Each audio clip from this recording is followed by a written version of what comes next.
What if I told you everything you think you know about medieval castles is wrong? We all picture cold, gray, drafty ruins, or maybe a Disney fairy tale with a princess in a tower. But the reality? That was a machine. A complex living machine built for comfort, for theater, and for war.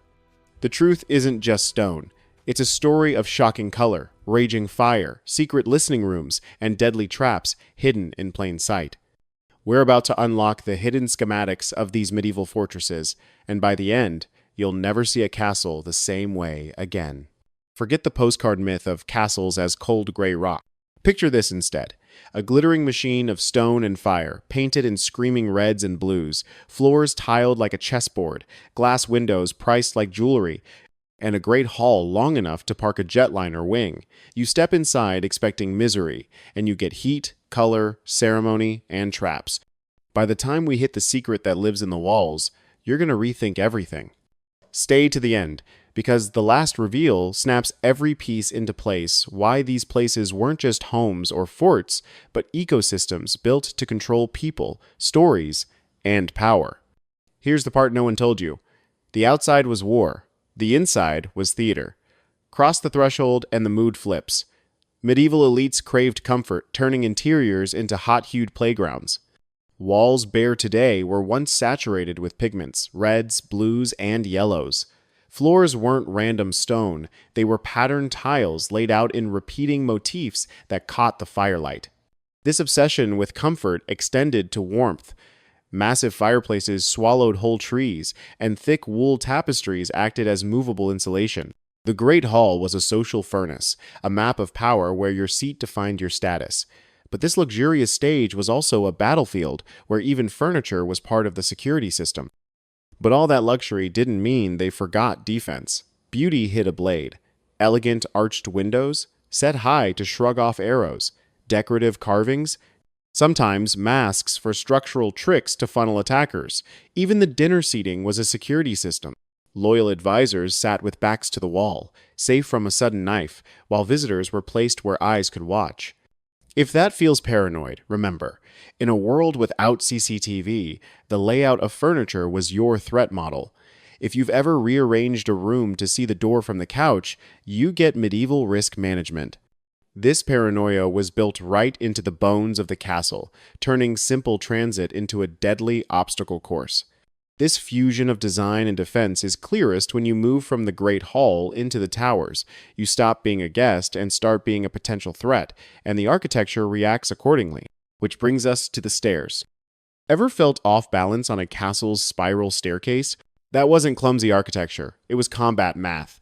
Most twist clockwise going up. A right-handed attacker climbing has their sword hand cramped by the central pillar. Their swing is crowded. They're fighting uphill in a space tighter than a phone booth. The defender coming down has the wide curve, their right arm free, and the high ground advantage. Home team. It gets subtler. Builders often varied the step height just a little. Residents knew the rhythm. Intruders didn't. In the dark, panic plus an uneven step equals a fast trip down. If you visit Conwy Castle, look at the worn treads. That's physics stamped into stone. This clockwise design was the default, but sources suggest some castles had a southpaw counterclockwise stair for their left-handed defenders. The stairs were weapons disguised as architecture. The walls weren't just walls either. When you hear 1-2-foot thick walls, don't just think sturdy. Think storage. Those fat walls could hide entire rooms. Entrances were invisible, a concealed panel, a specific stone, a torch bracket you tugged like a lever. Hidden passages linked private chambers to kitchens or escape gates. They were used for smuggling food during sieges or hiding valuables. Some secrecy was harsh. Oubliettes, forget-me-pits under trapdoors, were small cells where a problem could vanish from official memory. This wasn't haunted house drama, it was risk management. We are still finding these secret spaces today with modern technology, proving the stone still holds its secrets. But the walls weren't just hiding rooms. They were designed to carry sound, turning the castle into a surveillance system. Modern surveys still find voids in solid walls. Whisper galleries weren't marketing fluff. Stone curves steer sound like plumbing. A whisper on one side of a room could arrive crisp and clear on the other. builders learned to use that. Think of it as the first office intercom. Vents between rooms or gaps in the walls carried conversations. At Bodiam, a lord could hear you long before you reached his table. At Carisbrook, passages linked important rooms with acoustic shortcuts. And once you know it's there, you can weaponize it, run a fountain for white noise, or stage a private chat you knew would be overheard. This level of granular control was total. But there was one biological necessity that defied elegant control and created one of the castle's biggest vulnerabilities: the toilet. Let's pull a lever and drop into a different kind of secret: the garderobe, the medieval toilet. Brace yourself. These were stone closets jutting off outer walls, with a seat over a vertical chute. Gravity did the work, straight into a pit or moat. No toilet paper, options ranged from cloth to moss to the left hand. Etiquette was simple: left hand for cleaning, right hand for eating. Some castles tried to manage the smell by placing them on the windy side. Here's the curveball. Garderobe means guard the robe, as people stored expensive garments there, believing the smell repelled moths. But this system wasn't just gross, it was a liability.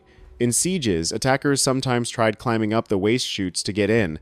Imagine wanting a win so badly you volunteer for the sewer route. That's not legend, it's recorded.